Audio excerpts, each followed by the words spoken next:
Notre film commence par la présentation du métier de cascadeur dans les films, puis on aura ensuite un long plan séquence sur un tournage où l'on présente l'envers du décor, mais également nos deux personnages. Là franchement ça m'a vendu du rêve, il y a une ambiance légère et on sent qu'on est sur un film comique. Très bien, c'est cool, je vais passer un bon moment devant un film qui en plus se déroule durant un tournage, c'est cool. Eh ben non. Très vite, on se rend compte que ce film a trois ambitions, celui d'être une comédie d'action, tout en étant romantique, tout en voulant rendre hommage au métier de cascadeur. Et c'est cette partie qui est la plus réussie, on aura beaucoup d'action pour présenter toutes les facettes de ce métier. Course-poursuite, accident de bagnole, combat à John Wick, etc. On peut dire que ce film dégueule d'action, ce qui, des fois, passe bien, comme ce début avec le générique et la musique de Thunderstruck. Et d'autres qui sont vraiment de trop, comme plein de choses en fait dans ce film.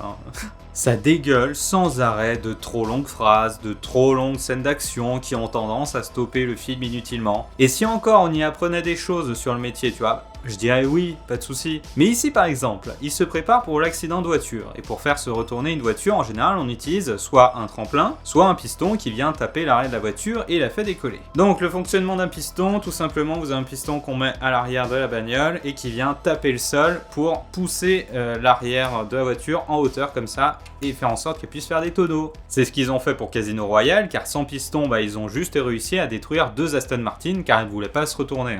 C'est des voitures de course, donc normal.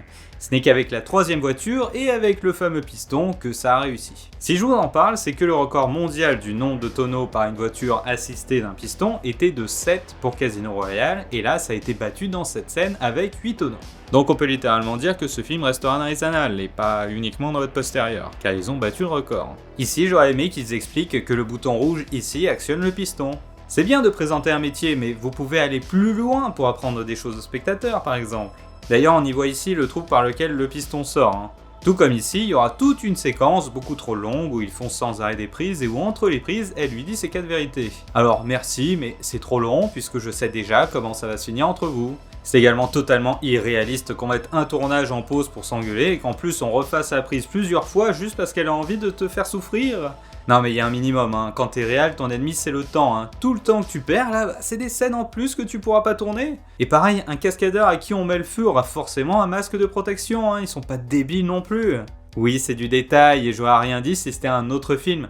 Mais si tu veux rendre hommage à un métier, tu le respectes de A à Z. Surtout que là, c'est à l'image du film, c'est long, pas marrant, inutile et on n'apprend pas grand chose. Ils arrivent juste à placer les nouvelles technologies avec le remplacement du visage et le fait que les cascadeurs devraient recevoir des Oscars. Et encore, j'ai envie de te dire, même cette technologie de remplacement du visage, ça aussi c'était un peu abusé, j'étais en mode ouais mes couilles, parce que déjà dans Titanic ils utilisaient le morphing pour mixer le visage du cascadeur et de DiCaprio, donc c'est pas nouveau du tout.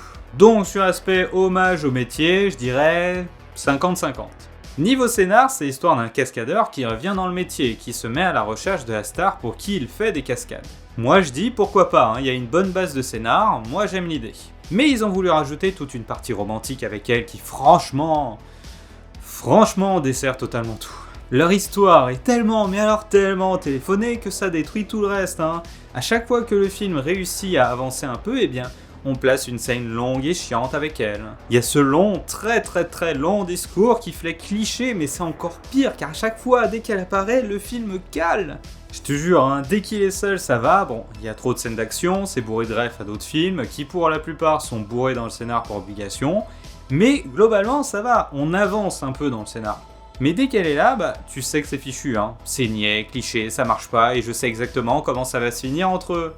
Regarde ici, il se souvient des bons moments avec sa copine et il y aura une musique en arrière-plan pour bien faire cliché au maximum. Mais ça sonne faux, tout fait générique, même les acteurs. En fait, le fil rouge, c'est leur histoire d'amour, mais c'est tellement cliché et téléphoné dans tous les sens que tu sais déjà la fin. Et dans une comédie romantique, tu te nourris de ce qu'il y a à côté, car tu sais déjà la fin. Là, il n'y a pas grand-chose à prendre à côté. C'est là aussi le grand point noir de ce film, c'est le rythme en fait. Une comédie, ça doit être rapide dans son rythme pour enchaîner les vannes. Mais niveau montage, franchement, ce film, j'aurais charcuté dans tous les sens. Ici, c'est cliché, mais ça a vocation à être drôle, mais... Comme la séquence est beaucoup trop longue, c'est pas comique ni triste, mais juste ultra cliché. On dirait que c'est une fan de Taylor Swift qui a écrit ce scénar. À certains moments, c'est drôle, comme toute cette nuit il est défoncé, mais très vite, elle débarque en split screen et l'histoire s'arrête. On était sur un bon mood là, je commençais à rentrer dans le film, alors dégage!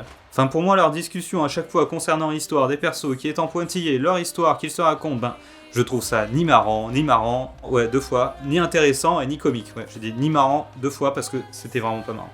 Cette scène représente bien le film car tout seul, il avance vite, rencontre du monde et il y a certaines blagues qui marchent, mais tout de suite elle l'appelle et ils discutent de leur relation et j'en ai clairement rien à carrer. On a clairement mis le film en pause et hop, elle raccroche et le film peut enfin se relancer. C'est là qu'il découvre le cadavre dans la baignoire. Genre ici on aura un montage parallèle avec la course-poursuite et de nombreuses blagues alors qu'à côté elle chante un karaoké, ce qui aurait dû donner un contraste comique entre les deux situations. Mais en fait non, car ça dure, mais alors vraiment, mais super longtemps. Comme ici, waouh, je suis vraiment mort de rire, elle est au tel avec une main d'alien pendant 4 minutes. Ah, je me bidonne, c'est impressionnant. Ça aussi, le film est conscient qu'il passe trop de temps sur autre chose, ce qui fait qu'il rappelle sans arrêt le fil rouge au spectateur. Je sais pas si t'as remarqué, mais à peu près toutes les 10 minutes, il expliquera le but de sa mission, ce qui là aussi devient hyper relou. Parce que quand on enchaîne des scènes d'action longues et chiantes qui ne font pas avancer le scénar, qu'ensuite il s'appelle, et que c'est long et que c'est chiant et que ça avance pas, et qu'en plus juste après il rencontre quelqu'un et qu'il lui explique le but de sa fucking mission qu'on connaît déjà et que ça avance pas, ça commence à me chauffer tout ça. Je te jure, on dirait que le film, en fait, il a voulu être à la fois Very Bad Trip, Fast and Furious, John Wick et La La Land. Et juste après la séquence de l'autoroute, on place 2-3 références inutiles avant de reprendre sur de l'action. Là aussi too much, car on a envie bon sang que le scénar avance et non pas encore passer 10 minutes sur des sous-boss inutiles. Il y a aussi un côté The Nice Guys, avec le fait qu'il s'en prend plein la tronche tout le temps. Tu pars dans tous les sens, c'est pas bon pour l'intrigue. À ta place, je laisserais tomber le suicide. Quand on en fait trop, on perd le spectateur. Mais écoute tes propres dialogues, film, c'est pas possible. Écoute tes propres dialogues, écoute ton propre scénar pour être un meilleur scénar. Connais-toi toi-même. Passons à la fin, où une partie des techos s'affronte à main nue une autre partie. Oh là là, non. Non mais en vrai, personne n'aurait bougé, attends, on n'est pas payé pour ces conneries. Cette scène, elle m'a fait délire, j'étais en mode... Ah ouais, d'accord. Puis là, il s'est mis à chevaucher une tête motorisée aussi, j'étais en mode... Waouh. Là, ça m'a fait un petit coup au cœur, parce que j'étais en mode... Ah, la tête motorisée, limite, elle est plus chère que la caméra, alors... Ouh. Bon, ils ont dû en prendre une qui était cassée, voilà. Enfin, je sais pas toi, mais tout est tellement téléphoné de bout en bout que j'arrive même pas à regarder le sur rajout de scènes d'action inutiles qui allongent le scénar inutilement. Et c'est aussi à cause des scènes d'action que j'ai l'impression que c'est générique.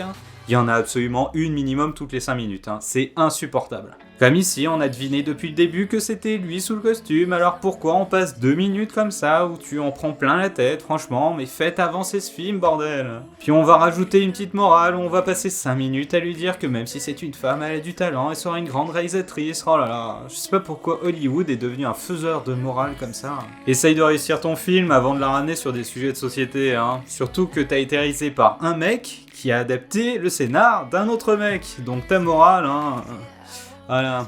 Conclusion, ils ont mis trop d'importance dans leur histoire qui est ratée et téléphonée de bout en bout. Le rythme est à la ramasse et ne permet pas en fait de pousser le côté comique. Après c'est pas un film à jeter à la poubelle, il y a de l'ambition et des trucs pas mal, avec le plan séquence, certaines scènes d'action faisant référence à John Wick, et ce moment avec la porte de l'hôtel qui est ma préférée. Ce film aura énormément gagné en coupant une bonne demi-heure, histoire que le côté comique soit plus présent. Ça part d'une bonne idée et le résultat final n'est pas à la hauteur. Non, franchement, ils auraient dû se cantonner à faire un film purement comique et basta. Ah oui, et puis il y a trop de musique sans arrêt, ça aussi ça en devient vite insupportable. Conclusion à la conclusion, film inutile et oubliable, et ça m'étonnerait pas qu'il ait été généré par un algorithme. Du coup, en comédie d'action, je vous conseille The Nice Guys, que j'adore, et les 21 Jump Street aussi, qui sont excellents, et ça c'est des vraies comédies. Et si tu veux une vraie comédie romantique... Attends, j'avais oublié de le placer celui-là. Nuit blanche à Seattle, c'est un grand classique, c'est une vraie comédie romantique, où on se marre, où évidemment on connaît un peu la fin, mais il est extrêmement bien. Allez, à plus.